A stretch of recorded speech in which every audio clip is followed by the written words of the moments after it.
Sud Radio, Berkov dans tous ses états. Nous sommes en guerre. Non, Fabien, tu ne gagneras pas avec un steak. Parce que le peuple, c'est le boss et Macron, c'est l'employé. On est des humains. C'est ça qu'on est, hein? On est des humains. Vas-y, dis-le, Louis. On est des humains. Oui, Jean-François. Nous sommes dans une guerre hybride. Je vous accuse solennellement tous d'avoir expliqué à tous ceux qui nous regardent depuis 1 an et demi de guerre que Poutine, ça n'allait pas tenir. Donc personne n'arrive à avoir de majorité. Nous sommes en guerre. Oui, on va en parler de ça, du député de Tahiti, qui, tout le monde rigole, ou une partie de l'Assemblée rigole à cause de son accent. C'est intéressant, hein, dans le pays de la non-discrimination, effectivement. Mais on va commencer par parler de la guerre. Mais de quelle guerre, vous allez me dire, évidemment. La guerre qui se passe actuellement, Israël, Gaza, les Palestiniens, le Hezbollah, etc. Mais ce qui est vraiment intéressant et qui devrait tous nous concerner, médiatiquement ou autre, c'est que quand il y a une nouvelle guerre, elle en cache une autre, mais pratiquement elle la fait disparaître. Vous avez remarqué, depuis quelque temps, que même, alors que c'était 24 heures sur 24, Russie-Ukraine, Ukraine-Russie, Russie-Ukraine, Ukraine-Russie, aujourd'hui, qu'est-ce que vous voulez? Une guerre chasse l'autre, donc voilà, il faut laisser de la place et être en coulisses. Et une autre guerre aussi. Une autre guerre, 120 000 personnes déplacées du Haut-Karabakh, Arménie, Azerbaïdjan. Là aussi, à un moment donné, on en parle, et puis après, écoutez, on verra. Non, on ne passe pas ça par provise et perte, mais on en parlera un peu plus tard. Et nous, on va en parler aujourd'hui avec Aram Mardi-Rossian. Nous allons aussi recevoir Héloïse Soave, une histoire terrible. Elle a une maladie incurable, une maladie auto-immune. Et là, elle pense, et on le lui a certifié, que ce sont des effets secondaires par rapport à ce que vous savez. On va en parler avec elle, c'est poignant. Et puis on va recevoir aussi, après les perles, les huées et les bravos, vous verrez des choses incroyables.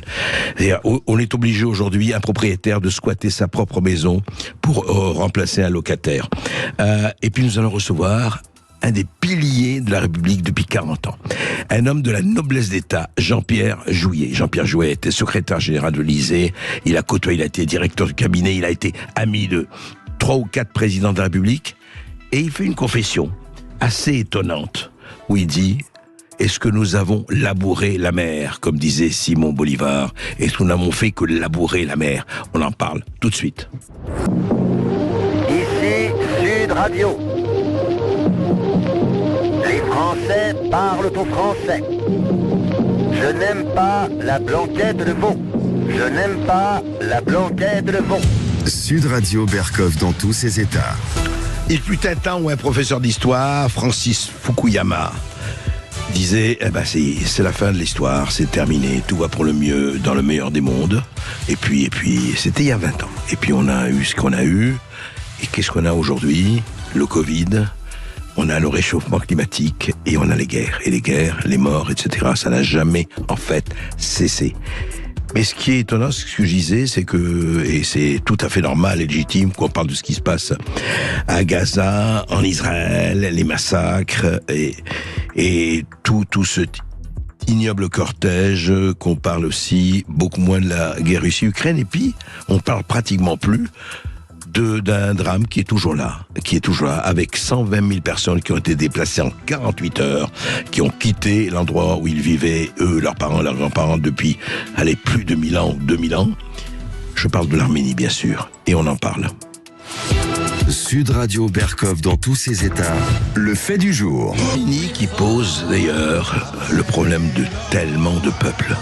Est-ce qu'on a le droit d'exister sur une terre quand autour de nous les gens ne sont pas d'accord, même si on a été là depuis 2500 ans, etc. C'est pas le droit à la différence. C'est de savoir quand un territoire est majoritairement occupé, un territoire, une terre, une région, est-ce qu'ils ont le droit d'exister? Est-ce que les Kurdes ont le droit d'exister? Etc., etc. Mais alors l'Arménie, voilà, 100 000 personnes, plus de 100 000 personnes ont fui leur terre, là, en septembre. Le Haut-Karabakh est passé sous le contrôle de l'Azerbaïdjan, donc la population a retrouvé refuge en Arménie. Voilà. Alors hier, effectivement, le ministère des Armées, Sébastien Lecornu, le ministère français des Armées, a rencontré hier son homologue arménien Soren Papikian en disant voilà, on va vous vendre des événements pour protéger vos frontières. Donc la France vend des équipements de défense solaire à l'Arménie après l'exercice militaire de l'Azerbaïdjan, effectivement avec la Turquie, on sait que c'est les Azéris. Voilà, et se sont emparés effectivement du Haut-Karabakh, qui disaient mais ça c'est à nous, etc. Donc Aram Mardi-Rossian, bonjour. Vous êtes professeur d'histoire du droit à l'université Panthéon-Sorbonne. Ce qu'on a envie de vous demander d'abord, c'est vos réactions justement au fait que la France, quand même, là, a pris parti, en tout cas, apparemment de façon assez concrète, puisque c'est le ministre de la Défense qui est allé voir son homologue arménien, et a dit, on va vous aider. Bien. Alors, ici, je vais être comme Thomas, je ne crois que ce que je vois. Si réellement, dans un avenir proche, des armes vont être livrées à l'Arménie par la France, c'est effectivement une bonne chose. Mais ici, le regard d'historien peut être intéressant. Ça fait presque 1000 ans que des rapports existent, même plus en réalité, entre les chrétiens d'Orient et ceux d'Occident. Et globalement, l'Occident et la France en tête ont toujours donné de beaux mots, de belles paroles ont été évoquées, mais dans les actes, ça a toujours été beaucoup plus compliqué. Et les choses même sont aggravées, pour faire un petit point d'histoire, à partir de 1536, lorsque François Ier, moi, vous savez, André Berkoff, j'ai plutôt de la sympathie pour la monarchie, mais là, en l'espèce, c'est probablement l'un des rois qui a commis le plus d'erreurs politiques. Bref, il a conclu un traité avec le sultan ottoman, et depuis, en dépit évidemment d'affrontements, peut-être pendant la Première Guerre mondiale ou à d'autres moments, s'il y a en parole un soutien toujours affirmé aux chrétiens d'Orient et aux Arméniens, dans les faits, et aujourd'hui le Quai d'Orsay est un beau représentant, il y a une politique très pro-turque pour différentes raisons qui sont d'ailleurs perdantes. Que ce soit au cours de la Première Guerre mondiale, et lors du génocide des Arméniens, que ce soit plus tard lors de la Première Guerre du Ralapar entre 91 et 94, et surtout que ce soit entre 2020 et 2023, la France, là encore, des belles paroles, mais aucun acte. Donc si aujourd'hui les choses changent, je veux bien, mais j'en suis vraiment pas forcément convaincu, et j'ai bien peur que ce soit éventuellement une espèce de lot de consolation. Et juste une question aussi, alors, on y apportera peut-être une réponse. 4 pays entourent l'Arménie: Turquie, Géorgie, Azerbaïdjan, Iran. Est-ce que au moins l'un de ces pays ouvrira son espace aérien pour que les armes passent? C'est possible, hein, je n'ai pas d'informations particulières. Je pose la question, et c'est l'une des questions, parce que je veux rebondir et aller un peu plus loin. Je ne doute pas que le peuple français et beaucoup même de politiques français individuellement aient de la sympathie pour l'Arménie, il n'y a aucun doute. Mais lorsqu'on arrive au niveau de l'État français, le vrai problème, c'est un problème, je pense, d'abord de souveraineté. C'est-à-dire que malheureusement, notre pays aujourd'hui n'est plus globalement sur les choses qui comptent vraiment. Je ne parle pas dans les nuances, je parle sur les points fondamentaux. Oui. Une réelle souveraineté par rapport à sa politique étrangère. Nous sommes des affidés, pour ne pas dire parfois des caniches, de l'OTAN et des États-Unis. Or, les États-Unis, jusqu'à maintenant, n'ont jamais voulu se mettre sérieusement à dos la Turquie et donc l'Azerbaïdjan qui est son petit frère, parce que en réalité, c'est vu, à tort ou à raison, selon moi, à tort, comme une espèce de bélier contre notamment les Russes. Donc ce que vous dites, par exemple, quand vous entendez Ursula von der Leyen, la présidente de la Commission européenne, qui dit mais les Azéris, voilà, le régime azéri, le président azéri est un très partenaire fiable et digne de confiance. Donc vous entendez quoi? Les gouttes de pétrole et de gaz qui coulent ou quoi? Alors c'est de mon point de vue, c'est l'une des erreurs. Il y a la dimension économique, il y a la dimension de pétrole, mais le pétrole et le gaz azéri ne représentent même pas 10%, voire 5% des importations. C'est du pétrole russe. Ouais, c'est du pétrole. Plus de la moitié, voire les 2 tiers sont du pétrole russe. C'est une double supercherie. Vous savez, il y a un député allemand, Martin Sonneborn, qui a bien décrit cette dame, Ursula von der Leyen, en disant qu'elle était, je le cite, un peu criminelle, un peu corrompue et largement incompétente. Cette femme, du point de vue vraiment par rapport à son comportement vis-à-vis de l'Azerbaïdjan, qui est un État criminel, et plus généralement ce qui se passe en Arménie, a une position, je le pense, objectivement tout à fait abjecte. Maintenant, il n'y a pas que la dimension économique. Je pense que cela va plus loin. C'est ce que je disais il y a un instant. Il y a une réelle volonté des États-Unis qui mènent le bal, côté occidentaux. Là aussi, j'aimerais tellement me tromper, j'aimerais tellement que, à nouveau, notre pays ait une politique réellement indépendante, mais ce n'est pas le cas depuis quasiment un demi-siècle. Et là, donc, les États-Unis, au-delà du pétrole, eux, ont des intérêts géostratégiques, diplomatiques, prégnants par rapport à la Turquie. Non, mais ce qui est étonnant dans ce que vous dites, les États-Unis ont le droit d'avoir des intérêts géostratégiques. Pourquoi l'Europe suit aveuglément. Vous savez, c'est la servitude volontaire. À un moment, il y a une question. C'est très important. Bien sûr qu'il y a des impératifs d'ordre économique. On va nous dire oui. Mais encore une fois, c'est aussi une question de volonté profonde. Et nos hommes politiques, c'est mon point de vue, depuis des décennies, se comportent comme, par rapport aux États-Unis, des suiveurs. C'est-à-dire que pour eux, la France ne peut plus, selon eux, de mon point de vue, c'est une erreur, avoir une politique indépendante. Et ici, le carcan de l'Union européenne, qui pour moi est un véritable poison, vraiment un poison qui est destiné. Pour moi, l'Union européenne est un poison dès le départ, dont l'un des buts est de crever les États-nations européens, et à commencer le nôtre, qui est probablement l'État-nation le plus structuré. Alors, donc, tout ceci se tient. Oui, alors justement, je voulais demander, alors actuellement, après donc le transfert de population qui s'est passé, bon, les 120 000, quid de l'Arménie aujourd'hui? Est-ce que vous croyez vraiment, parce que les gens disent oui, mais ça c'est les anti, voilà, les gens qui n'aiment ni la Turquie ni l'Azerbaïdjan, tout ça disent. Est-ce que vous pensez vraiment, sincèrement, que les Azéris convoitent l'Arménie? Évidemment. Là aussi, il faut aller peut-être, aux racines du problème. L'Artsakh, le Haut-Karabakh, Artsakh en arménien, était une terre, effectivement, comme je disais, arménienne.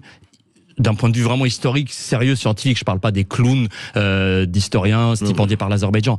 Entre 2500 et 3000 ans, il y a une inscription de Beyistoun de moins 518 de l'empereur Akhéménide où l'Arménie est listée. Là, ça fait partie de ce point. Donc 2500-3000 ans. Pour la première fois depuis 2500 à 3000 ans, là, depuis septembre 2023, la présence arménienne a disparu d'Artsakh. C'est-à-dire c'était l'une des terres qui avait été peuplée en continu. Bon, on pourrait se dire l'Azerbaïdjan, c'était en but de récupérer ce territoire, donner. Alors, les Azéris ont toujours excipé le droit international public, oui. Celui forgé par Staline en 1921. Pourquoi pas? On a les références que l'on peut. Staline qui est l'un des pires criminels de l'histoire de l'humanité au passage. Mais ici, l'Artsakh n'est qu'un bout. Le vrai but de l'Azerbaïdjan et de la Turquie, qui se considèrent eux-mêmes comme deux États pour une seule nation, et je l'ai déjà dit ailleurs, d'éliminer totalement l'Arménie. Et totalement. D'abord le sunnique, qui s'appelle l'Arménie. Voilà, qu'il ne reste pas un pays qui s'appelle l'Arménie, et pourquoi pas qu'il ne reste plus à long terme d'Arméniens. Deux choses par rapport à ça, deux choses importantes. La première, c'est pourquoi. Alors bien sûr, il y a la volonté de s'approprier des terres, la volonté, là encore, économique au général, stratégique, mais il y a une chose que l'on ne veut pas voir en Occident. Et ça, c'est vraiment notre état. C'est le lavage de cerveau qui est fait ici depuis des décennies. C'est que la haine pure peut exister. Ici, il y a une volonté, une haine à la fois d'ordre ethnique, racial, appelons-le comme ça, raciste si vous voulez, pour prendre, et aussi religieuse, qui est présente. Deux phrases. Aliyev, avant de lancer son attaque sur l'Artsakh en septembre, le Khan de Bakou, le président, le tyran de Bakou, avait dit: nous chasserons les Arméniens comme des chiens. Ce qu'il a fait. Et Erdogan, à l'issue de la victoire, en novembre 2020, a dit le Karabakh redevient une terre d'islam et retrouve sa place sereine à l'ombre du croissant. Tout est dit, c'est-à-dire qu'on a fait ici une synthèse, a priori antinomique d'ailleurs, entre la dimension nationale, ethnique et la dimension religieuse. Ici, c'est l'islamo-panturquisme qui est à l'œuvre. Alors, loin de moi l'idée de dire que tout est religieux et que... mais cette dimension existe. Vous dites que cette volonté existe, elle est là. Elle est réelle ici. Il ne faut pas l'ignorer ni la mésestimer. C'est une folie. Et d'ailleurs, Mutatis Mutandis, c'est exactement le même problème qui se pose à nous aujourd'hui en France. Parce que je vais vous le dire en une phrase peut-être. De l'Arménie à la France, l'islamo-panturquisme combat notre civilisation. Vous savez, le but d'Erdogan, là, j'élargis, si pour Aliyev et Erdogan aussi, l'Arménie est un objectif, le but d'Erdogan, il s'en cache pas, il faut le lire, il faut l'écouter, c'est de réussir là où ses prédécesseurs sultans... Et de refaire l'Empire ottoman. Voilà, pas exactement, mais Vienne a été assiégée 2 fois, 1529-1683. Sans parler de l'État. Donc il y a une volonté d'expansion, cette fois-ci par la démographie. Et vous dites effectivement, peut-être l'Occident est un peu aveugle et un peu sourd. C'est plus qu'aveugle. Et regardez, soyons très cyniques. Imaginons que l'intérêt de la France, vraiment les intérêts profonds, aurait été de laisser tomber l'Arménie. À la rigueur, ça peut se comprendre. Les relations internationales sont un monde froid et d'une violence inouïe où le droit international... La réelle politique et les intérêts. Le droit international n'est qu'une vaste blague. Je le dis, je suis agrégé de droit, donc je le dis à l'aise.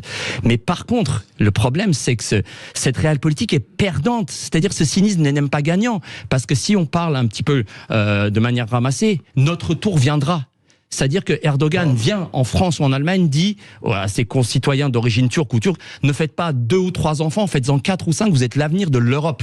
Il ajoute, l'assimilation est un crime contre l'humanité. Parole d'expert, venant d'un génocidaire négationniste, tout est dit.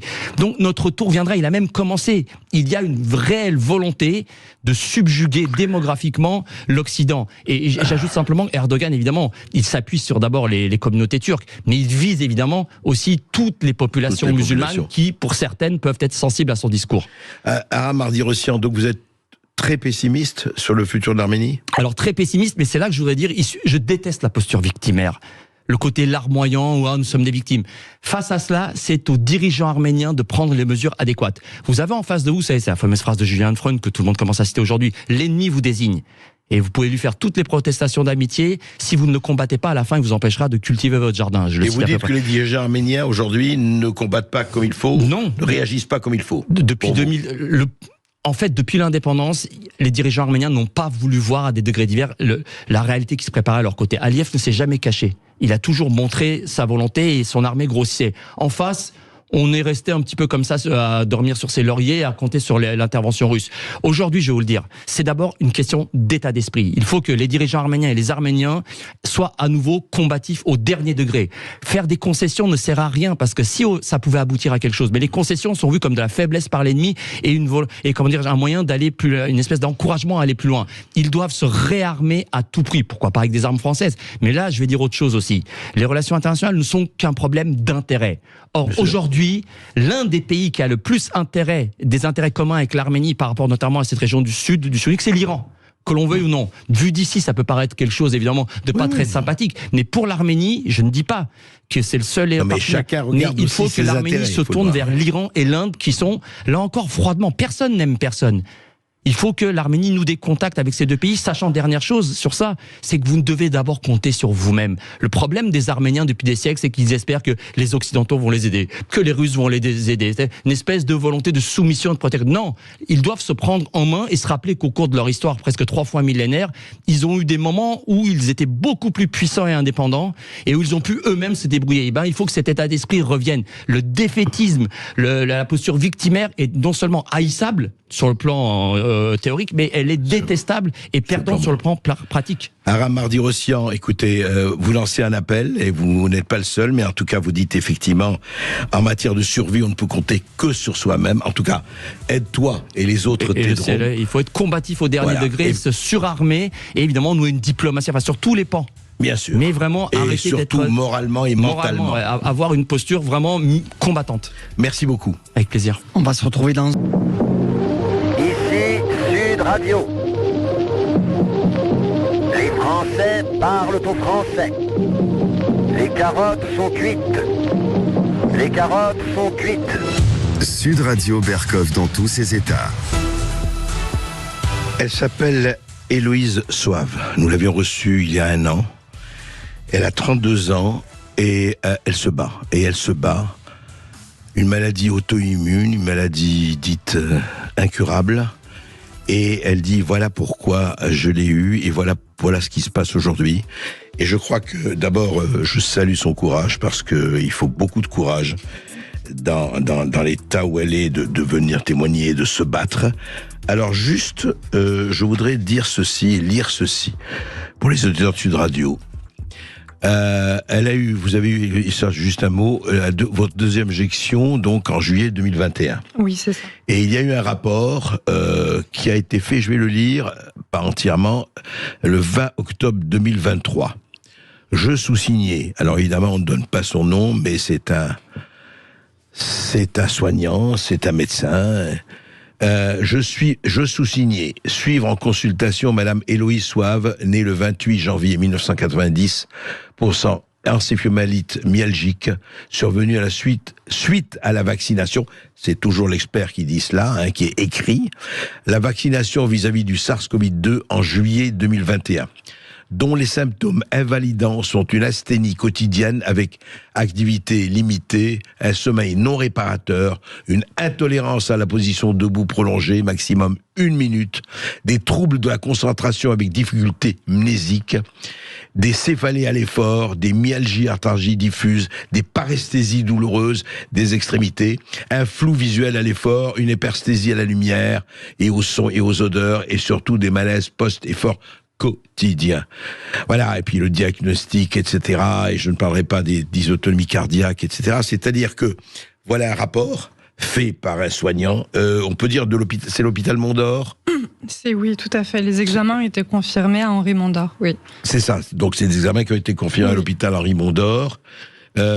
Alors, je voulais d'abord savoir, Héloïse Soave, rappelons un peu ce que vous avez eu, que tout s'est passé à la suite, effectivement, de vos injections. Dans les suites immédiates du rappel de la vaccination, donc pour être dans la 3e dose, c'est ça? Non, la seconde, en juillet 2021. Donc oui. Pour moi, c'est Pfizer. Hein. Il y a d'autres vaccins qui ont enclenché les mêmes pathologies que moi pour Moderna et j'en passe. Mais là, pour le coup, c'est bien Pfizer. Et j'ai eu une polypathologie, donc une myopéricardite chronique. Avec, vous n'aviez rien avant, pardon? Je n'avais strictement rien. Strictement rien, oui. J'ai été mise entre les mains d'infectiologues de l'Hôtel Dieu, qui m'ont fait un ensemble d'examens pour éliminer tout ce qui était maladies génétiques, outre-terrain, et puis aussi le côté infectieux. Et ils l'ont éliminé, ils ont écarté toute... Sur le compte-rendu de l'Hôtel Dieu, il est bien marqué que ma myopéricardite est très possiblement liée au vaccin. Alors eux, ils disent le très possiblement, alors que l'immunologue que vous venez de citer, lui, il écrit clairement que c'est survenu suite à la vaccination et il n'en a pas qu'un. Il y en a plusieurs. Pour l'encéphalomyélite myalgique, il faut savoir que c'est une maladie inflammatoire qui va zoner en fait tout ce qui est le système nerveux central. Et pour ma part, ce qui est atypique, il impacte aussi le cérébelleux à 30%. Et c'est une maladie qui est dite orpheline parce que nous sommes a priori 24 millions dans le monde à l'avoir. Donc c'est une maladie, si je puis dire, qui n'est pas rentable pour la recherche et qui aujourd'hui s'avère incurable. Mais pardon, 24 millions, c'est énorme. A priori, c'est pas suffisant d'après la petite histoire qu'on m'a expliquée. Oui, c'est complètement étonnant. Et cette maladie, elle a été créée, entre guillemets, je dis bien, selon les dires des spécialistes, par l'humain, donc par les adjuvants de certains vaccins, notamment les particules d'aluminium, ça va être le silicone, ça peut être à la suite d'une mononucléose par exemple, et aujourd'hui on le retrouve aussi dans la vaccination liée à la Covid-19. Et les effets pour vous se sont déclenchés très vite après? Ah oui, c'est immédiat. C'est immédiat. Dans les 2 premières semaines qui suivaient, j'ai eu tout cet enchaînement de maladies. Est-ce que vous avez posé la question, je suis sûr, mais si vous voulez, la corrélation, effectivement, elle est dite ici, mais beaucoup de gens se sont fait vacciner et n'ont rien eu. Enfin, je veux dire, n'ont pas eu d'effet. Et qu'est-ce qui fait? Alors, il y a plusieurs hypothèses et aujourd'hui, aucun scientifique ne peut l'affirmer, mais pour les 3 principales, il y a certaines hypothèses qui disent que les rappels des vaccins pour certains patients étaient trop rapprochés. Alors, il y avait ce qu'on appelle une sérologie de prévenance qui aurait pu être faite entre les 2 rappels, par exemple, pour voir la réponse immunitaire déjà de la première vaccination qui aurait pu permettre d'éviter cette réaction inflammatoire immunitaire qui est du coup systémique chez moi. Et bien d'autres, parce que nous sommes quand même nombreux. D'après le rapport qui a été déposé à la commission spéciale Covid du Parlement européen, on parlait déjà en juin 2021 d'1 172 000 effets indésirables qui avaient été rapportés par un rapport du laboratoire Pfizer. Et je me rappelle très bien que quand on parlait de cela il y a encore 1 an et demi, 2 ans, vous étiez conspirationniste, sulfureux et... Exactement. Aujourd'hui, les effets indésirables sont reconnus par les institutions officielles. Oui, pharmacovigilance également. Voilà, pharmacovigilance, tout cela. Et vous avez décidé de vous battre effectivement sur le plan juridique comme évidemment sur le plan médical. Pourquoi ? Parce que vous vous êtes dit, il faut que j'aille jusqu'au bout. Bien parce que les campagnes vaccinales et la population au sens général, c'est-à-dire les enfants sans problème de santé, les jeunes adultes et adultes sans comorbidité sont toujours touchés par la vaccination. Et bien plus encore puisque nos militaires en France ont toujours une obligation vaccinale. Et là, je pense à une personne que je peux pas nommer qui est revenue vers moi, que j'ai aidé du moins comme je pouvais dans le cadre de sa démarche auprès de l'ONIAM qui avait une myocardite très importante et qui n'était même pas reconnue par sa hiérarchie comme maladie professionnelle. Il a fallu vraiment qu'il fasse étape par étape pour en arriver au stade de la reconnaissance d'une expertise qui a été contestée d'ailleurs avec l'aide de mon avocat et ses conseils, puisque Maître Lanzaroun, il est quand même oui, nous très présent, très présent, très à l'écoute, et je pense qu'il ne compte pas ses heures pour ce combat-là. Pourquoi je fais un recours judiciaire ? Parce que je n'accepte pas en fait l'absence de reconnaissance de toutes ces polypathologies qui nous impactent aujourd'hui, qui nous handicapent, puisqu'aujourd'hui je suis reconnue handicapée à cause de tout ça. Et en fait, nous n'avons toujours pas une liste établie pour ces rappels. Et nous n'avons pas un retour de notre gouvernement qui dirait le contraire de ce que M. Véran, par exemple, exposait au jour le jour pour nous faire vacciner. Et quand vous avez entendu M. Rousseau, le nouveau ministre de la Santé, dire pour un nouveau vaccin qui doit arriver, il dit, écoutez, on sait, il n'y a pas d'effet secondaire, ça vous avez réagi comment ? Bien, avec du recul, aujourd'hui, je sais que tout vaccin et tout médicament a des effets secondaires, a un bénéfice-risque. Et donc dire qu'il n'y a pas d'effets secondaires, pour moi, c'est...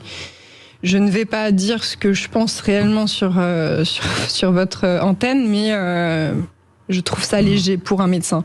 Parce que le bénéfice et le risque... C'est une litote, là. Oui, je préfère rester soft là-dessus. Non, et puis effectivement, il ne faut pas mélanger. Il y a des vaccins qui protègent. Ça dépend de quoi on parle. Il y a des vaccins qui protègent, c'est vrai. Enfin, moi, je veux dire, et je savais, quand on s'est vacciné contre la poliomyélite ou etc., bon. Et puis, il y a d'autres, effectivement, qui posent problème, comme aujourd'hui. Et vraiment, le problème, en tout cas, est posé. Et quand vous êtes en plainte contre Pfizer, là ? C'est ça. Donc en fait, moi, j'ai depuis octobre 2022, le 7 octobre, j'ai eu donc ce qu'on appelle une ordonnance référée entre les mains du tribunal judiciaire de Paris qui m'ordonnait de donner entre les mains de la trésorerie du tribunal une provision de 4 000 € pour des expertises judiciaires qui n'ont toujours pas donné lieu. Pourquoi ? Parce qu'en fait, il y a eu des débats très houleux entre mon avocat et ses experts, notamment sur les conflits d'intérêts qui étaient... Qui était patent, si vous voulez, qui était énorme. Donc on a souhaité en discuter avec eux. Presque un an après, ils ont fini par se désister tous les deux. Les deux experts qui étaient nommés, d'accord. Ils ont attendu 1 an pour me convoquer, puis se désister. Puis il y a eu encore à nouveau une ordonnance de remplacement qui s'est avérée encore infructueuse, puisque encore des conflits d'intérêts entre les mains de Pfizer et ses experts qui acceptent la mission. Donc moi, ce que je trouve scandaleux dans cette histoire-là, c'est qu'on a des experts judiciaires nommés par la Cour d'appel de Paris avec normalement une déontologie qui leur donne obligation d'accepter des missions qu'en cas d'impartialité totale. Et sommes, en fait, en train de perdre un temps fou. Donc les 4 ont démissionné. Exactement. Nous sommes dans l'attente de nouveau. Alors, justement, Héloïse, mais vous savez très bien, parce qu'on sait maintenant que les contrats, on sait combien de temps les contrats qu'ont signés l'Union européenne et les États avec Pfizer ont mis longtemps à se faire connaître. Alors ça, c'est encore en pourparlers avec la commission spéciale Covid du Parlement européen, puisqu'il y a une instruction. Absolument. On a reçu, il y a eu des plaintes. On a reçu Michel Rivasi et Virginie Joron qui nous ont raconté tout cela. Ma question était celle-là. Vous savez très bien, on le sait, parce qu'aujourd'hui, de l'Afrique du Sud, tout ça, les contrats sont sortis. On le sait. Vous savez très bien que tous les États ont accepté que les laboratoires ne soient absolument pas responsables des effets secondaires ou indésirables pénalement. Tout à et fait. on disait donc, eh bien vous, si vous avez un problème, et Dieu sait, hélas, vous êtes un exemple vraiment dramatique de cela, il faut se référer aux États. C'est-à-dire les laboratoires disent, attendez, nous, on a signé avec tous les États, les contrats sont là, ils veulent pas les montrer, et pour cause, et peut-être les États non plus. Mais donc, qu'est-ce qu'on vous a dit dans ces cas-là? Parce que, est-ce que vous pouvez attaquer Pfizer? Et est-ce que ce n'est pas l'État? Pour la reconnaissance judiciaire, oui, il y a ce qu'on appelle un référé expertise. Donc, c'est du médical, c'est au civil, et c'est tout à fait possible. J'en ai la preuve sous les yeux. Ouais. Maintenant, ce qui est vraiment navrant dans cette histoire, c'est que a posteriori de ma procédure et après condamnation, je l'espère, puisque les éléments sont dans mes mains, et j'espère bien que les experts impartiaux en feront état. Tout sera remboursé à Pfizer, y compris les avocats qui sont en face de moi, alors que je me tue, excusez-moi du terme, à financer mes procédures, à devoir payer des ordonnances. Donc des frais, des frais provisoires, Pfizer, y compris leurs avocats. Oui, et les dommages-intérêts, s'il y en a, donc ce sera Pfizer qui les avanceront, mais par la suite, ce sera à l'État de le rembourser. Donc oui, ça c'est un fait dont j'ai conscience. Mais c'est le même jeu pour l'ONIAM. Sauf que l'ONIAM, ce n'est pas une reconnaissance judiciaire et Pfizer ne sera pas condamné. Et c'est là où j'en viens. Même si c'est plus difficile et beaucoup plus long, je souhaite qu'il y ait une traçabilité de ces condamnations. Parce que pour moi, c'est en fait criminel de dire je vais à l'ONIAM en procédure amiable, et puis en fait Pfizer n'a aucune traçabilité de toutes les condamnations auxquelles il devrait en fait. Donc vous battez aussi pour la traçabilité. C'est surtout pour la traçabilité. C'est ça, bien surtout. sûr. Et là aujourd'hui, vous en êtes, Élise, comment vous voyez un peu votre combat, si vous souhaitez, comment vous voyez votre avenir? Bien, je suis assez déçue de l'enchaînement des soins et des recherches sur mes pathologies et surtout sur les symptômes persistants que j'ai. Donc, de par cette maladie-là qui a été découverte par un médecin, un immunologue, si je puis dire, non pas grâce à l'orientation des infectiologues qui m'ont suivi, mais par mon sixième sens, je suis allée voir un immunologue de moi-même après que les recherches entre les mains des infectiologues de l'Hôtel-Dieu ont fini par dire, dans le dernier compte-rendu, toutes les recherches ont été faites, donc elles peuvent être clôturées, Madame Sauve a ça, et fin de l'histoire. Sauf que le professeur X de l'Hôtel-Dieu avait dit asthénie profonde, vous vous souvenez sur votre plateau, et puis en fait elle n'en justifiait rien. Oui, j'ai eu plusieurs chirurgies qui en découlaient de la fatigue, mais ça pouvait pas venir de cela. Les malaises à répétition également. Moi, ce que je souhaiterais dire à vos auditeurs aujourd'hui, c'est que si vous avez une asthénie profonde, un problème de récupération, des troubles de la mémoire, des malaises à répétition, une hypersensibilité à la lumière avec énormément de céphalées, des douleurs incomprises, injustifiées dès le matin au réveil, allez voir un immunologue, allez voir un médecin interne. N'attendez pas qu'un infectiologue ou qu'un médecin généraliste vous dise que c'est justifié ou que cela ne l'est pas. Il y a des examens très atypiques à faire qui sont pas anodins et qui peuvent détecter cette maladie malheureusement, mais qui vous permettra peut-être une prise en charge, un allègement, je ne dis pas du curatif, mais qui permettra au moins de mettre le doigt sur cette maladie qui existe et qui impacte le cerveau, ce qui n'est pas rien en fait, André. Évident. Donc aujourd'hui, c'est le message que je souhaiterais passer, puisque je fais énormément de conseils sur les réseaux sociaux, mais je ne suis pas un médecin. Je m'arrête à conseiller, à orienter les gens à aller consulter certains spécialistes, mais ce n'est pas en fait mon domaine. Et je trouve ça aberrant que les médecins qui prennent en charge ces gens qui sont toujours en errance médicale en 2023 ne trouvent pas en fait la bonne orientation pour ces gens-là. Oui, mais Héloïse, alors moi quand je vous écoute, il y a quelque chose qui est quand même tous les médecins ne sont pas en conflit d'intérêts.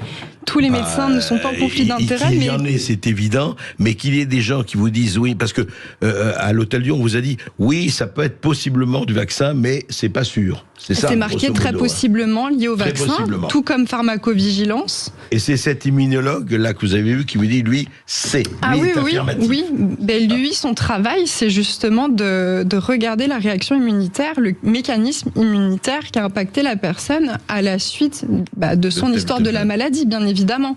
Et c'est à lui d'éliminer aussi certaines choses pour en faire état à la fin. Ce n'est pas à l'infectiologue. L'infectiologue, il va regarder si vous avez une maladie liée à un voyage tropical, si vous avez eu une infection. S'il n'y a pas de tout ça, bien évidemment, il va vous réguler entre les mains de spécialistes si vous avez un problème cardiaque, un problème vasculaire. Bien sûr. Mais il n'ira pas au bout de la chose. Si c'est immunitaire, les gens doivent comprendre que c'est un immunologue. Et ça fera gagner du temps à beaucoup de personnes, je pense. Et aujourd'hui, quand même, ce que vous avez, parce que quand on a dit, excusez-moi, incurable, c'est incurable. C'est incurable et ça peut être évolutif, effectivement. Ouais. Et plus je ferai des efforts, et là j'en fais, et plus j'aurai ce qu'on appelle des malaises à l'effort, où, je l'espère pas, mais dans certains cas, c'est des alitements à 19 heures par jour. Des personnes sont sondées pour la nourriture, sont sondées pour tout, en fait. Ouais. Donc, c'est en tout cas une mort lente, cette maladie, puisqu'elle n'est pas curable, et c'est une maladie qui peut amener à la demande d'euthanasie pour certaines personnes. Parce que l'alitement n'est pas un projet de vie pour qui que ce soit. Pardon, à nos âges. Vous le savez évidemment jamais, mais vous iriez jusque-là vous-même ? J'ai fait une demande préalable. Oui, tout à fait. Écoutez, je salue votre courage parce que c'est... je comprends. Enfin, vous vous battez pour que les gens se rendent compte de ce qui se passe en disant c'est pas quelque chose comme ça, ça n'arrive pas qu'aux autres, c'est pas un cas. Parce que souvent vous dites c'est un cas sur 10 millions, si etc. les auditeurs souhaitent se rapporter à une association qui s'appelle Millions de Missing, qui est une association qui... Comment vous dites Millions Missing. Millions Missing. Millions Missing. Oui, ouais, voilà. Avec un S. Tout à fait. Missing, on la mettra sur les réseaux sociaux. Ouais. Donc pour l'encéphalomyélite myalgique, elle est là, elle explique tout. Et elle représentait une femme, Faustine, qui n'est plus de ce monde, qui était une ancienne gagnante de la Star Academy, qui l'avait contractée à la suite de la mononucléose, et justement qui est partie il y a quelques années par un moyen d'euthanasie.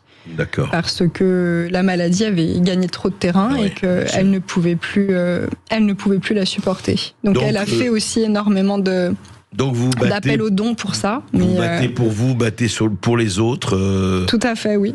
Et il y a donc vous dites allez voir Millions Missing et vous êtes sur les réseaux sociaux. J'essaie. J'ai des périodes où je suis saturée par tout ça, donc j'y vais à compte-gouttes. J'aide des personnes et je suis heureuse des retours, mais malheureusement j'ai pas les bras assez. Non, mais je comprends. J'ai pas assez de force, en fait. Ce qu'il y a, ce qu'on peut souhaiter, vraiment, on peut tous souhaiter que les gens, en tout cas, qui ont été, je ne dirais pas les gens de bonne foi, mais les gens qui, pour des raisons X et Y, et malheureusement elles sont nombreuses, au conflit d'intérêts ou autre, qui savaient, mais qui ont laissé faire, et c'est valable, et là, pour beaucoup de domaines, eh bien, peut-être qu'ils rendent compte.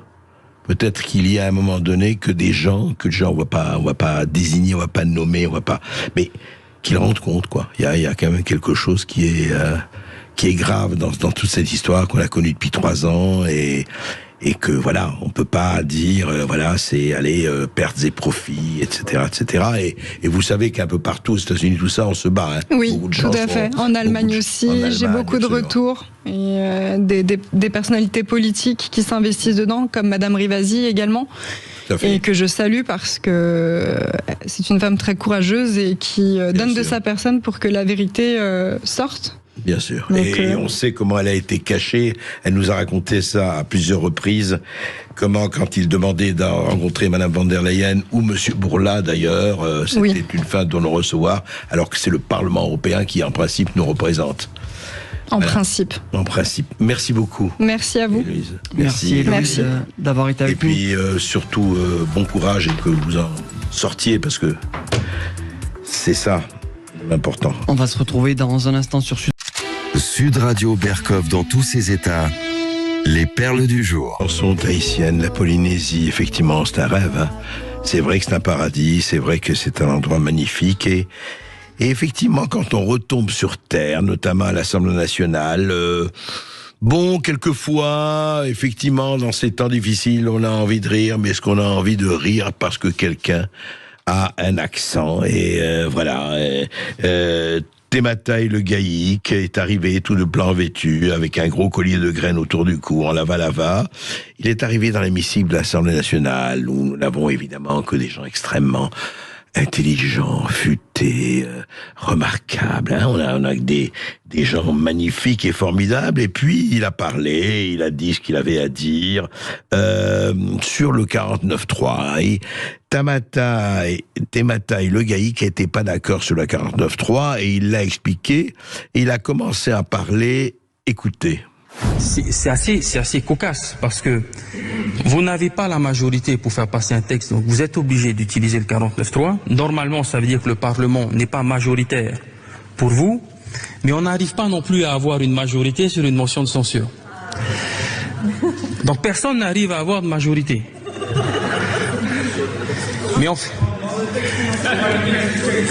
Mais en fait, pour une raison qui est simple, c'est que peut-être ceux qui peuvent faire la bascule ne veulent pas retourner aux urnes. Parce que forcément, ils ont peur de ne pas pouvoir repasser. Hein.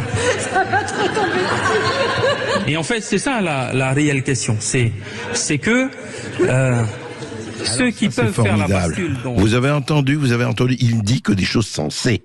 Tematai le Gaïk, il n'y a plus de majorité, mais évidemment, les mecs veulent pas faire la motion de censure parce qu'ils vont retourner aux urnes et ils n'ont pas envie de perdre leur poste. Mais parce qu'il a un accent, vous avez entendu les ricanements, vous avez entendu les rires, voilà. Tous ces braves gens qui nous représentent, pas tous. Allez, soyons sérieux, il y a des gens qui ont protesté, qui n'étaient pas d'accord. Mais voilà, Tematai le Gaïk dit des choses extrêmement sensées, et que tout le monde sait d'ailleurs, et qui sont vraies. Et alors, oui, il a un accent. Cet accent polynésien. Ah oui, ça nous fait rire. Et notamment, excusez-moi, la première ministre, Elisabeth Borne, entre deux vapotages, et ricaner comme ça. Ah oui, c'est bien. Eh bien, écoutez, je vais dire, commencez à vous regarder et commencez à voir ce que c'est véritablement que l'intelligence. Voilà. Et merci à Tematai le Gaïk qui a dit ce que tout le monde pense en France. Ici Sud Radio. Les Français parlent au français. Les carottes sont cuites. Les carottes sont cuites. Sud Radio Berkov dans tous ses états. Très heureux d'accueillir Jean-Pierre Jouyet, haut fonctionnaire de la République et qui a occupé énormément de postes au centre de l'appareil d'État. C'est pour ça que son livre est très intéressant parce qu'il donne un miroir, et comme disait Cocteau, un miroir qui réfléchit sur le fonctionnement de l'État dans notre cher et vieux pays.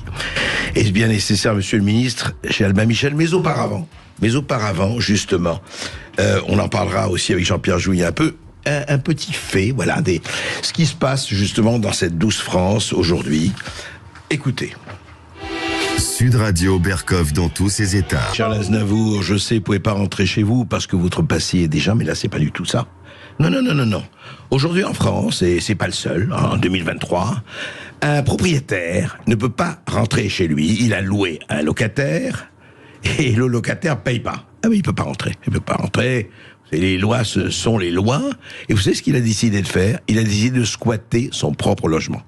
Vous n'y croyez pas? Ben écoutez, c'est très simple. Là. Cet homme avait acheté un studio à Nice en octobre 2022. En février 2023, il le met en location. Mais son locataire, il paye pas. Il paye difficilement. Il dit voilà, les virements promis n'arrivaient pas. Un jour, il était à l'hôpital. Un autre jour, il faisait poireauter. Un autre jour, voilà. Et puis, il n'y arrive pas. Et puis, à un moment donné, plus de loyer du tout, plus de paiement de loyer du tout. Alors, le Niçois qui avait acheté, il avait un crédit immobilier, il fallait qu'il rembourse son crédit immobilier, il le remboursait avec des loyers. Mais comme il n'y a plus de loyer, qu'est-ce qu'il fait pour rembourser et puis pour payer les charges? Eh bien, vous savez ce qu'il avait décidé? Non, mais pour vous dire à quel point on est quand même, à un moment donné, il se passe des choses. Vous voyez, c'est pas des meurtres, c'est pas les attentats, c'est pas la sécurité, non. Il a décidé d'aller squatter son propre studio. Il a investi les lieux et a attendu 48 heures, puis a changé les serrures. Il a ensuite prévenu son locataire. Évidemment, le locataire le menace de mort, des insultes, comment on essaie de forcer le volet, etc. Voilà. C'est-à-dire que le type, il n'est pas payé, il reçoit pas ses loyers, et puis voilà, et il est obligé de changer, effectivement, d'enlever les affaires de son locataire, et il squatte son propre appartement. Voilà. Donc, il ne veut pas que son locataire puisse revenir, et puis l'appartement serait dans un état déplorable, et on attend la suite judiciaire de l'affaire. Ainsi va notre cher et doux pays. Radio Berkov dans tous ses états. Le face-à-face. Et dans le face-à-face aujourd'hui, André Berkov reçoit Jean-Pierre Jouyet, haut fonctionnaire et auteur de ce nouveau livre. Est-ce bien nécessaire, monsieur le ministre? C'est publié chez Albin Michel. Alors Jean-Pierre Jouyet, au fond, vous avez connu et travaillé sous 4 présidents de la République. Oui. C'est bien ça, hein? Oui. Et à des postes non négligeables. Je rappelle que vous avez été pendant 3 ans secrétaire général à l'Élysée, que vous n'avez pas été ministre. Si, également. Vous avez été ministre. Oui. Et voilà, des exactement. Affaires européennes. Voilà, des affaires européennes. Et vous publiez ce livre, qui est un livre assez passionnant. J'allais dire, et ce n'est pas du tout une pique parce qu'il ne dit pas. Il est passionnant parce que vous dites vous-même, et vous commencez d'ailleurs, et vous vous battez la coulpe, Jean-Pierre Jouyet. Vous avez commencé vraiment, c'est pas le bourgeois de Calais, vous ne revêtez pas votre air avec votre discipline, mais quand même, vous dites, attendez, on a essayé de faire des choses. Et franchement, je vous connais assez pour savoir que s'il y a une chose qu'on ne peut pas reprocher à Jean-Pierre Jouyet, c'est son intégrité et sa sincérité et sa compétence. Mais vous dites vous-même, justement, et c'est d'autant plus intéressant, que je dirais presque, j'exagère à peine, Simon Bolivar disait, vous savez, à la fin de sa vie, j'ai labouré la mer. Est-ce que c'est un peu ça qu'on a l'impression devant ce système? Parce que tout votre livre, c'est absolument vraiment, je dirais, passionnant et en même temps préoccupant, c'est que vous dites, oui, on essaie de faire des choses, oui, il y a des gens qui sont au pouvoir, bon, vous parlez aussi de la consanguinité, vous parlez du milieu, mais au fond, la machine est tellement forte que c'est très difficile. Oui, c'est que la machine est très forte et comme vous le savez, elle l'a toujours été. C'est-à-dire que nous sommes dans un État très centralisé. Nous sommes dans un État qui se prononce sur tous les sujets et qui veut intervenir dans tous les domaines. Et nous allons, dans notre État, de la réponse aux questions d'actualité, ce que vous avez cité comme exemple en ce qui concerne le fait qu'on ne peut pas renvoyer les locataires qui ne payent pas. C'est pas nouveau, ça existe depuis un certain temps, mais enfin, c'est un problème pour tous nos concitoyens quand même. Hein. Et donc, on comprend qu'après, ils se demandent ce que fait l'État. Et enfin, ça, c'est un modèle qui, à mon avis, existe depuis très longtemps et où on a conservé certaines traditions d'ancien régime encore aujourd'hui. C'est-à-dire que tout remonte au monarque républicain. Voilà, et vous dites monarque républicain, effectivement, et c'est ça qui est passionnant, c'est-à-dire qu'on se dit, au fond, et je vous assure, quand on vous lit, on s'est dit, voilà, mais au fond, on peut rien faire, ou presque, mais c'est vrai, parce que vous avez toujours des gens qui arrivent au pouvoir, puis après tout... on va pas leur faire des procès d'intention. Je vais changer ceci, je vais changer cela. Alors justement, je voudrais que vous nous expliquiez, Jean-Pierre Jouyet, parce que c'est ça, que les gens arrivent... je ne sais pas si l'enfer est pavé de bonnes intentions, mais eux, ils sont des bonnes intentions. Et puis, la machine administrative est là, vous la connaissez, vous êtes énarque, vous êtes inspecteur des finances, etc. Et vous dites, oui, bah écoutez, les ministres passent, et puis l'administration reste. Est-ce que c'est pas quelque part un problème, je dirais presque mental plutôt qu'autre chose, enfin mental. Vous voyez, je veux dire, un problème, voilà, on l'a pris, comme vous dites, depuis longtemps, c'est pas nouveau. Et puis, écoutez, tout ça continue, pour le moment ça va, après moi le déluge. Est-ce qu'il n'y a pas de ça, quand même ? Il y a deux phénomènes. Il ne faut pas mettre tout sur l'administration. Les politiques ont aussi beaucoup de responsabilités. Parce que ce que je dis également dans le livre, c'est que vous avez beaucoup d'annonces. Et que ces annonces ne sont pas, par la suite, forcément appliquées ou appliquées en temps. Je prends un exemple. Oui. Vous avez eu plus de 10 lois sur l'immigration. Regardez où nous en sommes aujourd'hui et sur les procédures de renvoi et tout. Je ne reviens pas sur l'actualité et tout. Bon, et tous les présidents et tout ont dit qu'il fallait véritablement changer nos règles. Donc, il y a des effets d'annonce politiques qui ne sont pas suivis. Deuxième point où vous avez raison, c'est que avec le quinquennat, il faut véritablement aller plus vite et vous avez des changements de gouvernement, des changements de ministres, ce qui fait qu'à chaque fois qu'un nouveau ministre arrive et tout, il dit je vais réformer cela. Je vous prends ce qui se passe aujourd'hui sur l'éducation nationale, ça s'est pas fait avant, on a déjà eu 2 ministres de l'éducation nationale. Bon. Et après, l'administration se demande, elle, où elle va et ce qu'on va lui mettre comme réforme.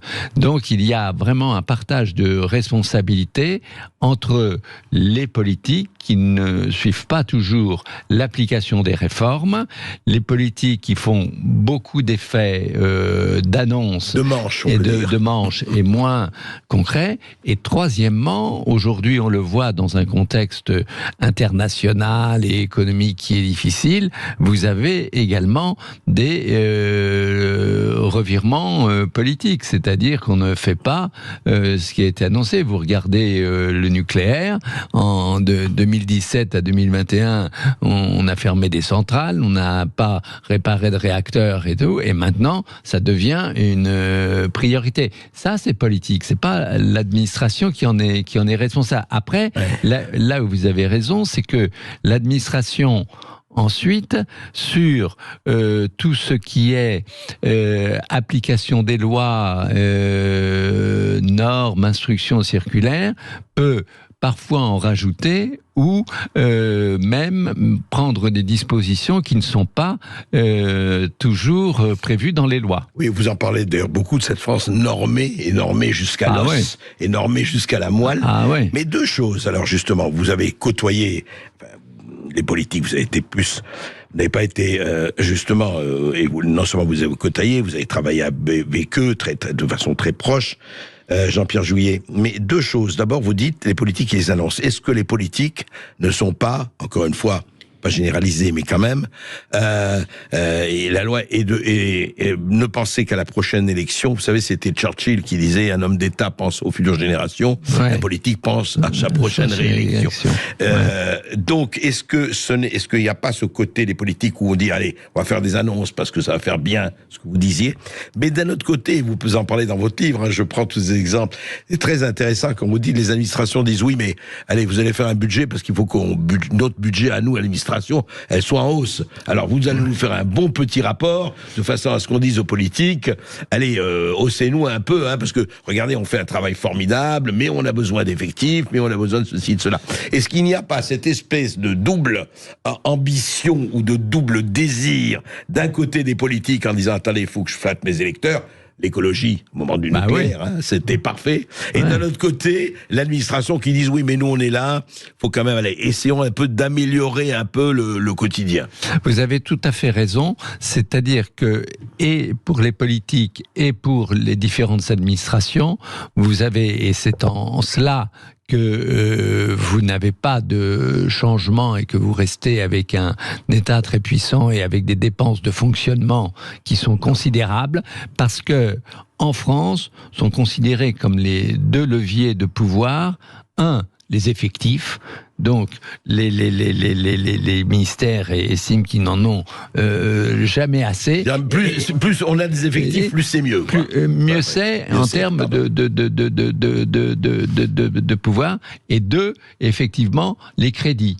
Parce que, et ça je l'ai vécu, lorsque vous perdez des crédits ou que lorsque vous réduisez vos effectifs, vous vous retrouvez avec vos subordonnés et tout, et dit mais vous n'avez pas défendu votre administration, Monsieur Jouyet. Et puis les ministres qui ne le font pas se retrouvent eux aussi. On dit bah écoutez, vous voyez bien, vous n'avez pas d'augmentation de crédit, vous n'avez pas d'augmentation d'effectifs et tout.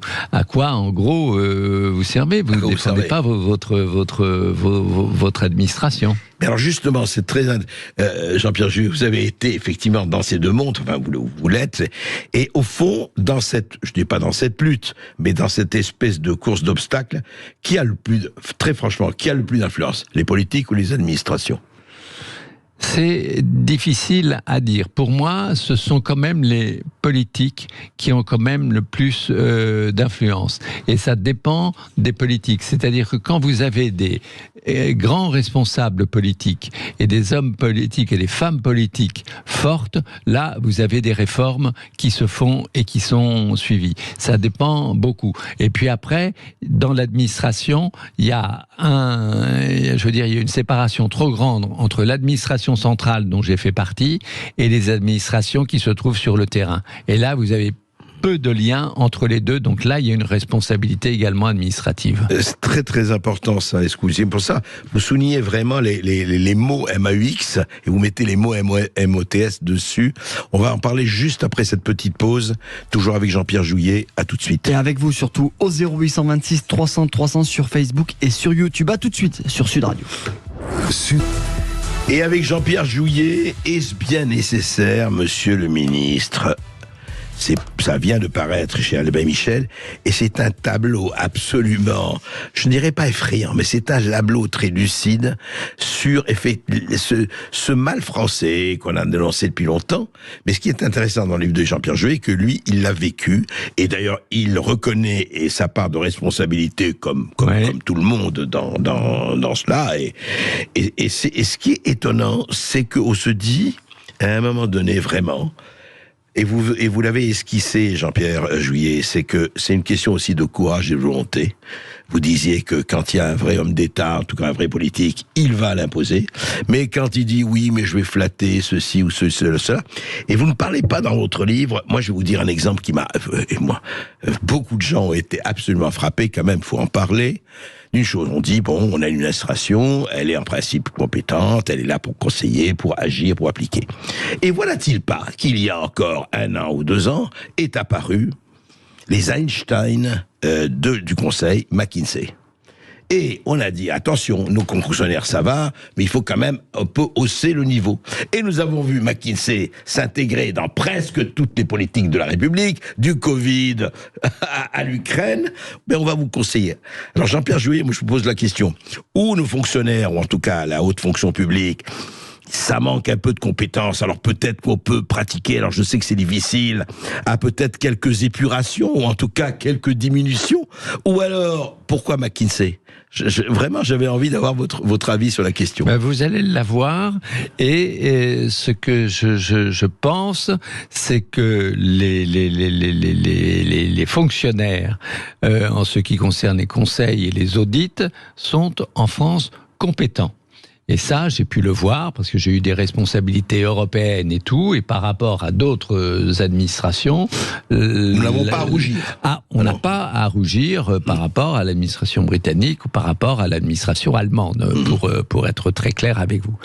Et ce que je trouve anormal, c'est que par exemple, on dise qu'on supprime l'inspection des finances et qu'on fasse appel partout à McKinsey, ce qui coûte beaucoup plus cher, alors que l'inspection des finances date du début du 19e siècle, après l'Empire, et on avait créé ça justement pour qu'il y ait des audits sur tout ce qui n'allait pas au niveau de l'État. Et au c'est la création, c'est pour ça que ça a été fait. Et au moment moment au moment. Et donc, c'est pas lié à l'ENA, contrairement à ce qu'on croit. L'inspection des finances, c'est un corps d'audit qui existe au niveau de l'État et qui était fait pour voir ce qui n'allait pas, ce qui coûtait trop cher, ce qui devait être fait à moyen et à long terme.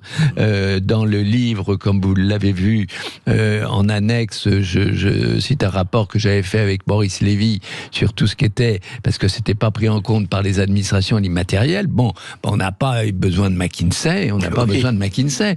Que lorsque j'ai vu on faisait appel au plus haut niveau de l'État, c'est-à-dire même au niveau de l'Élysée à McKinsey, ça ne s'était jamais fait auparavant. C'est la première fois. Ah, c'est la première fois. Et je veux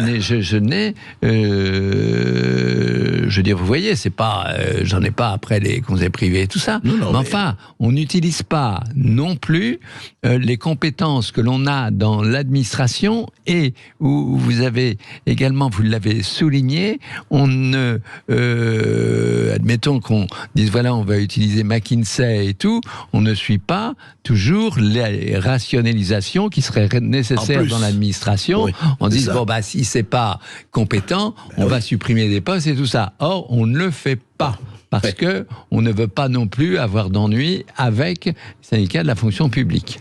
En fait, on ne veut avoir d'ennui avec personne. Oui. Voilà, et le quoi qu'il en coûte, ça ne fait rien. Et comme disait quelqu'un que nous connaissons bien tous les deux, c'est pas cher, c'est l'État qui paye. Oui. Donc voilà. Et alors justement, mais au fond vous parlez du nucléaire, vous parlez effectivement. Et pourquoi? Pour satisfaire les écologistes, vous le dites dans votre livre. On a dit on va arrêter Fessenheim, alors que Fessenheim, ça pouvait marcher encore bien sûr. Hein. Voilà. Et ceci effectivement fait quoi? Est-ce qu'au fond, c'est une question de manque de courage, Jean-Pierre Jouyet? C'est quoi?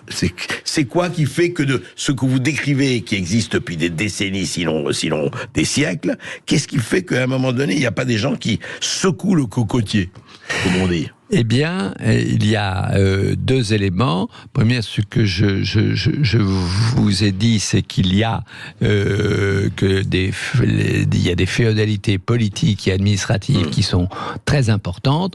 Je veux dire, le ministère des Finances d'où je viens est une puissance quand même considérable. Les autres ministères ne peuvent rien faire sans c'est Bercy qui décide, quoi. Exactement. Et en tout cas, qui paye qui suit quand même ce qui vous est donné.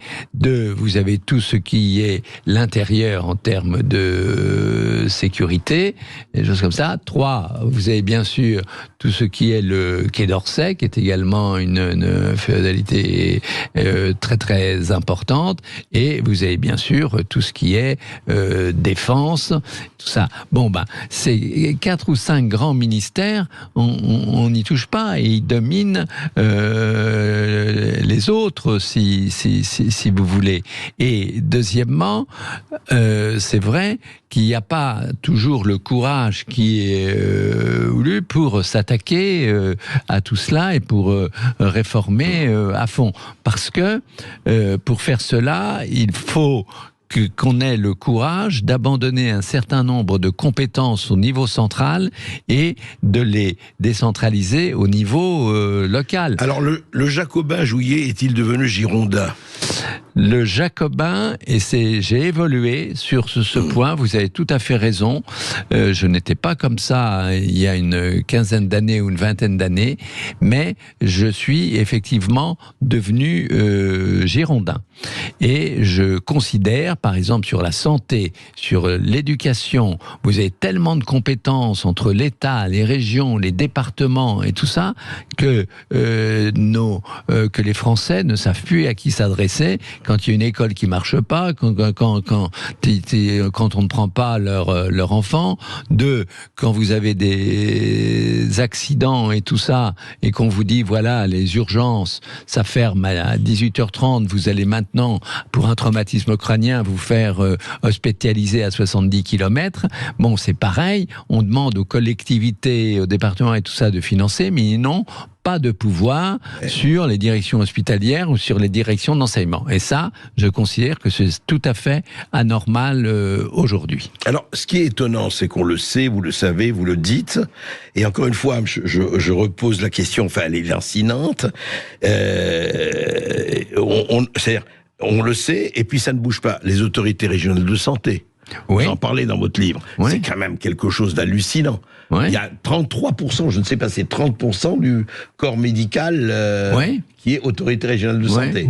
Oui, ce qui me frappe, il avait fallu réorganiser le système de santé, et les autorités régionales de santé ont plutôt bien fonctionné durant le Covid. Mais enfin, vous regardez, c'est des dépenses de fonctionnement en plus par rapport à l'administration hospitalière, et vous avez donc des fonctionnaires hospitaliers ou autres qui, au lieu d'être opérationnels, contrôlent ce qui se fait dans les systèmes de santé et dans les hôpitaux ou dans les centres de handicap, et parfois plus ou moins bien. Et deuxièmement, ils recrutent des médecins pour surveiller l'action des médecins sur le terrain, alors que nous avons des déserts médicaux, et principalement dans les zones rurales. Bon, bah là, il y a quand même un vrai sujet. Et on fait quoi ? Et alors, on manque de médecins. Mais alors, Jean-Pierre Jouyet, on fait quoi ? Eh bien, mais comme vous avez créé, mais là, c'est un très bon exemple. Comme vous avez créé de nouvelles structures, comme vous avez une nouvelle féodalité avec les directions régionales de santé, les agences régionales de santé, on se dit pas, bah tiens, on va modifier ce que l'on a créé il y a 3 ans ou 4 ans. On va rester là-dessus. On va rester là-dessus, et puis voilà, on va pas bouger. On va reparler à tout ça. Y a-t-il un pilote dans l'avion ? Faut-il un pilote dans l'avion ? Juste après cette petite pause. Oui, avec Jean-Pierre Jouyet, avec vous aussi, au 0826 300 300, on prend tous vos appels. À tout de suite sur Sud Radio. On est ensemble jusqu'à 14h avec Jean-Pierre Jouyet aujourd'hui, qui vient nous présenter son livre « Est-ce bien nécessaire, monsieur le ministre ?» C'est aux éditions Albin Michel. Alors Jean-Pierre Jouyet, on parlait effectivement hors antenne, mais aussi sur antenne, et c'est dans votre livre, c'est-à-dire on se dit, mais au fond... c'est-à-dire, si je suis entrepreneur à la Elon Musk, je fais exprès de prendre des enjeux.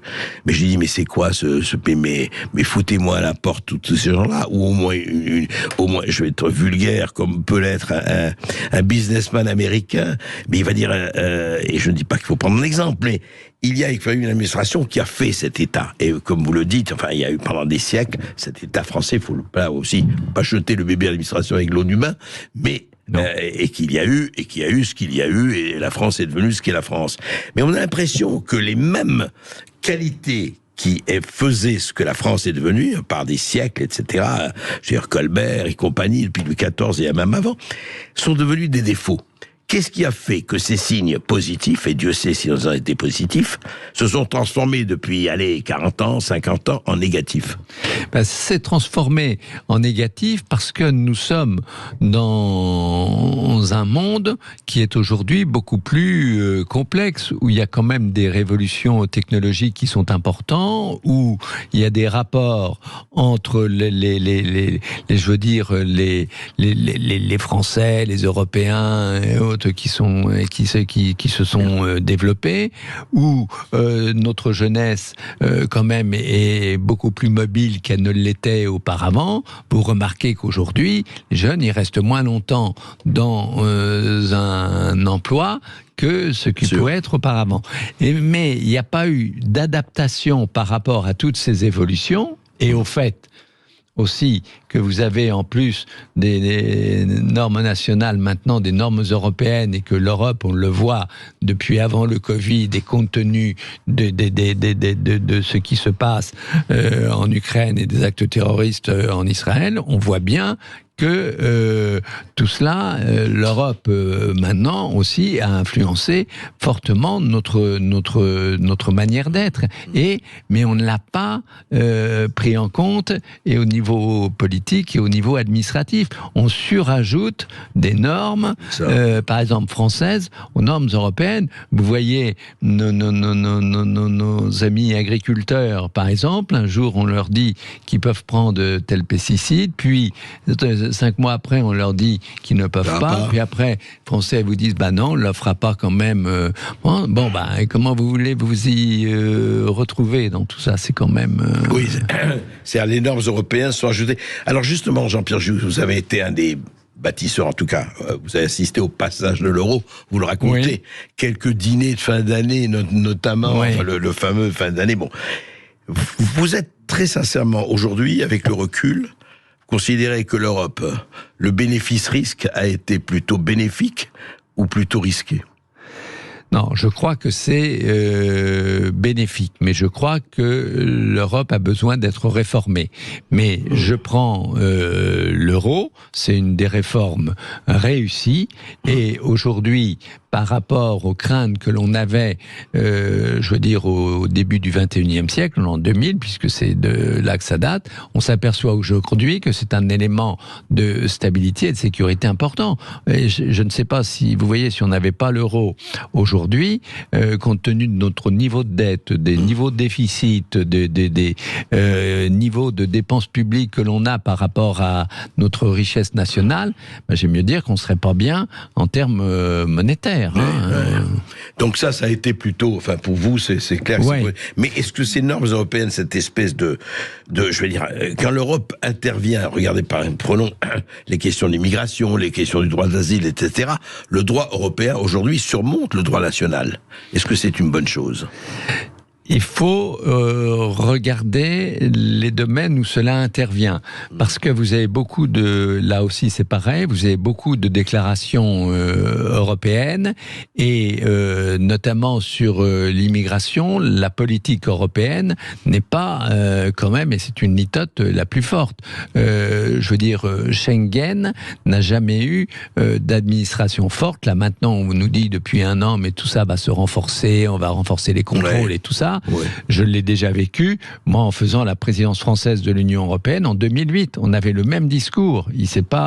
Ça n'a pas il y a 15 ans. Beaucoup évolué, il y a 15 ans. Ouais. Bon, et on est toujours avec le même discours. Après, vous avez raison, c'est que vous avez la Cour de justice européenne et la Cour des droits de l'homme. Et là, puisque maintenant tout le monde fait du contentieux et tout ça pour ne pas retourner dans ses pays d'origine, eh bien là, je crois aussi qu'il y a un problème. Et il faut aussi que ces cours et que la justice européenne évoluent. Ce qui n'est pas encore le cas aujourd'hui. Esteban, je crois que nous avons des auditeurs. Exactement, nous avons Claude qui nous appelle depuis Perpignan. Bonjour Claude. Oui, bonjour André Berkoff, bonjour Jean-Pierre Jouyet. Je vous ai écouté depuis le début de votre intervention. Je dois dire que je suis 100% pratiquement d'accord avec ce que j'ai entendu, et je suis sûr que votre livre sera passionnant. Mais ma question porte sur un passé récent. Vous avez été secrétaire d'État de François Fillon, si je me souviens bien, donc vous le connaissiez, et surtout vous deviez connaître le programme qu'il avait proposé en 2017.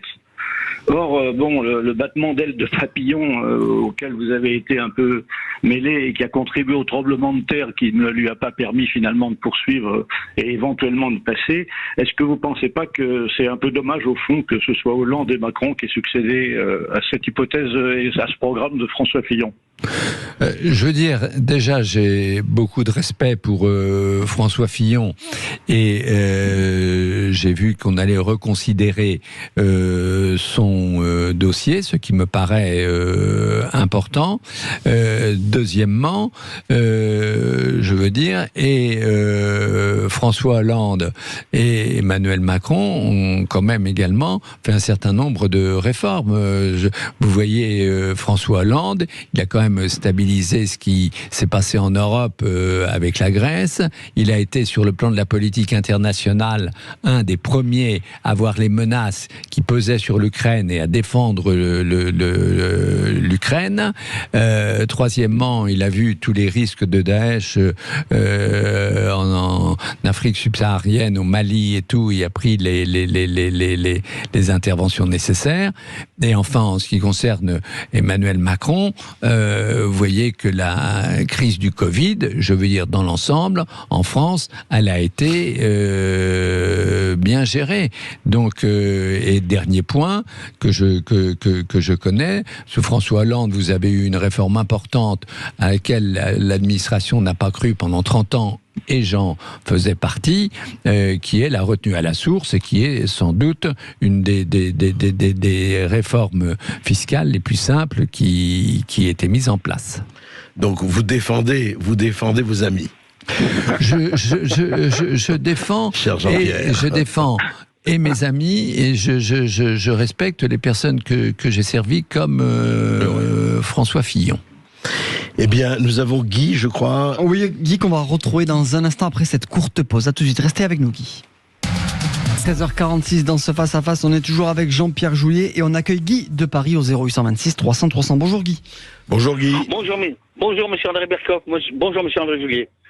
Jean-Pierre. Ouais. Jean-Pierre Jouyet, pardon. Je l'en prie. J'ai toujours été mon propre patron dans ma vie, chef d'entreprise. J'ai eu dans ma vie à redresser 2 entreprises. Obligation d'utiliser les moyens que l'on possède pour pouvoir travailler, et les entreprises ont été redressées. J'ai 73 ans et j'ai toujours œuvré de cette façon auprès de mes clients, etc. J'ai toujours mis en œuvre les moyens que nous avions et la richesse des dons et des charismes. Depuis 50 ans, nous avons eu des présidents qui n'étaient pas à la hauteur pour la gestion d'un pays. La gestion d'un pays n'a nul besoin d'avoir une couleur politique. Je m'explique. Est-ce qu'un chef d'entreprise a besoin d'avoir une couleur politique pour mener à bien son entreprise? Est-ce qu'un père et une mère de famille ont besoin d'avoir une couleur politique pour mener à bien leur famille? Or, la nation est formée de familles et d'entreprises. Et surtout, l'obligation de respecter les entreprises. J'ai appartenu à un syndicat de chefs d'entreprise qui, pendant des années s'est battu contre le ministère des Finances, contre les ministres, pour exiger que les impôts, ces lourdeurs d'impôts, ces taxes énormes soient enlevées sur les entreprises, pour garder les entreprises. Parce que les entreprises, c'est le travail. Les entreprises, ce sont des chefs d'entreprise qui risquent leur argent, qui investissent, d'accord? Vous avez de l'argent en stock, vous achetez de l'immobilier, vous êtes sûr de pouvoir retomber sur vos pattes. Vous avez des moyens financiers, vous investissez dans une entreprise, vous n'êtes pas sûr de gagner jusqu'au bout. Comprenez-vous? Il n'y a pas eu de respect des entreprises. Ces présidents que nous avons eus, de Giscard jusqu'à maintenant, n'ont pas eu le respect de l'entreprise, n'ont pas été de bons gestionnaires. C'était des financiers, c'était des idéologues, mais pas des gestionnaires. Vous voulez une France gestionnaire, Guy, on l'a bien compris. On va demander à Jean-Pierre Jouyet de vous répondre. Je crois qu'il faut distinguer 2 choses. La politique reste un métier, et un métier difficile. Et c'est quand même un des fondements de la démocratie et des démocraties occidentales. Ce n'est pas que en France où vous avez des personnes qui se consacrent à la politique et qui la font. C'est vraiment des responsabilités publiques qui sont très particulières, avec des débats d'idées ou de lignes directrices, ce qu'il faut donner à un pays. Mais deuxièmement, là je vous comprends, c'est-à-dire que compte tenu de tout ce qui est l'inflation des normes, de l'inflation des taxes, d'ailleurs réduite sur les entreprises, là les politiques ont fait des efforts. L'impôt sur les sociétés a été réduit, Emmanuel Macron l'a fait et tout. Donc vous avez également des réformes qui ont profité aux entreprises. Mais là, vous avez raison, c'est que pour les entreprises, vous avez de plus en plus de personnes dans les entreprises qui sont chargées du fonctionnement et qui sont chargées de voir si les normes sont respectées, si tous les formulaires sont remplis, si vous avez répondu à toutes les administrations, si vous risquez pas un contrôle fiscal et tout ça. Donc, c'est pas seulement l'État qui est régie par les dépenses de fonctionnement, c'est toute l'économie. Et c'est en cela qu'il faut réformer profondément notre système, parce que ça touche effectivement et l'économie et les entreprises qui dépensent elles aussi davantage en fonctionnement qu'en investissement ou en production. C'est vrai que non, mais c'est d'ailleurs ce que disait notre auditeur, c'est tout le problème, c'est allez, je veux dire, parce qu'Antigone et Créon, si on considère que les gens, c'est que effectivement il y a deux domaines régaliens, vous savez, qui ne sont pas. L'entreprise est faite pour faire du profit. Mais sinon, elle est. L'État, il y a des domaines où c'est peut-être pas le profit qui devrait tomber, c'est là où l'hospitalisation et la santé, qui ne devrait pas être un équivalent de profit. Tout le monde a droit à la santé. C'est tout le problème de l'équilibre des services publics, entre des services publics. Mais est-ce que vous ne croyez pas quand même, Jean-Pierre, je vous pose la question, vous êtes un homme libre et vous regardez tout cela.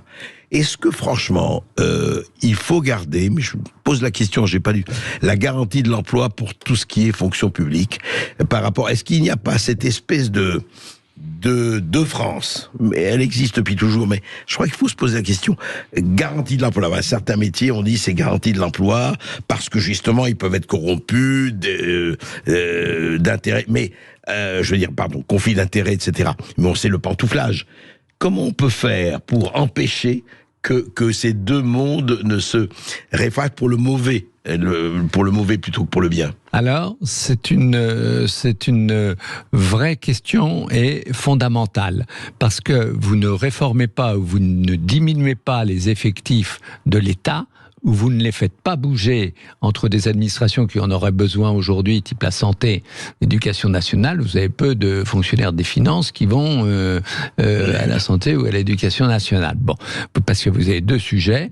Un, vous avez le problème du statut, effectivement, et donc emploi à vie. Et par conséquent, là aussi, les responsables politiques et les ministres ne veulent pas réduire tous leurs effectifs, sauf peut-être à Bercy, qui est le seul ministère à les avoir réduits, parce que vous touchez effectivement au statut.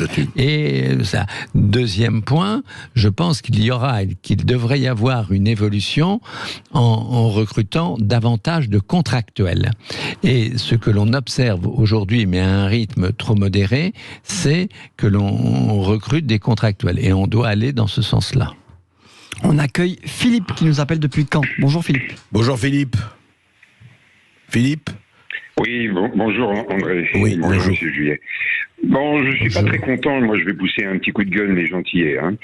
Moi, je dirais que on a un État pléthorique et vraiment qui est pas à la hauteur. On n'a pas des hommes d'État avec ce profil-là. Alors, je ferai référence, mais excusez-moi, Monsieur Jouillet, je ferai référence à un livre que j'invite vos éditeurs à parcourir, qui est Mafia d'État de Vincent Jauvert. Vous avez 40% actuellement des entreprises du CAC 40 et qui sont managées par des fonctionnaires d'État. Vous avez des passages obligés dans les cabinets ministériels où, après un certain temps, où ces gens-là passent dans le privé, repartent avec leur book, et vont servir les intérêts qui ne sont pas les intérêts de l'État. Moi aussi, il y a un gros problème. Là, le livre de Charles Pratt, notamment quand il était audité, je vous rappelle quand même que c'est entre 40 et 50 millions de fraudes sociales et fiscales qui posent problème à la France. Milliards. D'après Charles Pratt.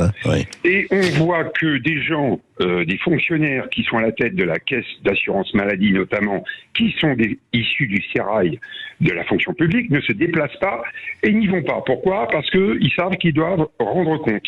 Alors, Monsieur Juillet, je vais vous dire une chose, les Français n'en veulent plus de ce système. Et cette mafia d'État, je dirais, dans laquelle vous avez côtoyé ce milieu-là, n'est plus à la hauteur. Alors la politique, je vous reprends juste sur une petite chose, la politique n'est pas un métier, mais une vocation. Philippe, alors, Jean-Pierre Jouillet.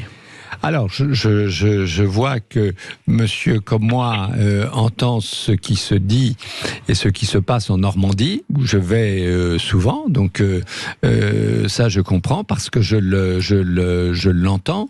Et ce qui est vrai, c'est que on a l'impression que les Français ont le sentiment qu'ils n'ont pas accès à tous les services publics qu'ils doivent payer et que ça reste difficile pour eux. Et le point que je veux souligner, c'est qu'il est vrai que vous avez trop de responsables politiques. Je prends l'exemple actuel, vous avez plus de 40 ministres dans un gouvernement, dans ce gouvernement. Donc, plus de 40 ministres, ça fait un peu beaucoup parce que ils peuvent pas être identifiés par les Français. Et les Français ne savent pas quel responsable ou quel ministre se pose. Au début de notre entretien sur le squatteur et le propriétaire et le locataire, on s'aperçoit qu'aujourd'hui, c'est un problème fondamental, le logement. Vous n'avez pas ministre de temps plein qui s'occupe du logement dans ce pays. Mais juste un mot, Jean-Pierre Jouet, par rapport à ce que disait Philippe. Est-ce qu'on n'a pas un problème, et encore une fois, il n'est pas nouveau, il n'y a pas incriminé X ou Y, mais quand même, est-ce qu'il n'y a pas un problème qui s'appelle le pantouflage et le capitalisme de connivence? On n'a pas une heure, on a hélas une minute, mais est-ce qu'il n'y a pas quand même, à un moment donné, encore une fois, qui n'est pas d'ailleurs l'apanage français, mais cette espèce de circulation comme ça, qui quelquefois prend une tournure, allez, c'est les copains, on va s'occuper de ce que Poniatowski appelait les copains et les coquins. Alors, ce qui est vrai, c'est qu'il y a un entre-soi politico-économique et financier qui existe, c'est-à-dire que les grands responsables d'entreprise, les responsables financiers et tout, ont accès au président, ont accès au ministre de l'économie, ont accès, se connaissent bien et peuvent faire valoir leurs difficultés, leurs intérêts, oui, mais tout en étant tout ça est respecté. Il n'y a pas de conflit d'intérêts. Et deuxièmement, ce qui est important aussi, c'est que le fait que vous alliez du public dans le privé ou du privé dans le public, ce qui est plus difficile. Bon, normalement, c'est pas une mauvaise chose. Ça existe dans d'autres pays parce que c'est une collaboration, justement, entre secteur public et secteur privé. Mais le problème, c'est l'entre-soi central entre les mondes financiers, économiques et politiques. C'est ça. Il ne faut pas les minimes de la Velasquez. En tout cas, je ne sais pas si c'est bien nécessaire, monsieur le ministre, mais votre livre l'est, Jean-Pierre Jouet. Merci beaucoup. Merci Jean-Pierre Jouillet d'avoir été avec nous. On rappelle ce livre. Est-ce bien nécessaire, monsieur le ministre? C'est chez Albin Michel.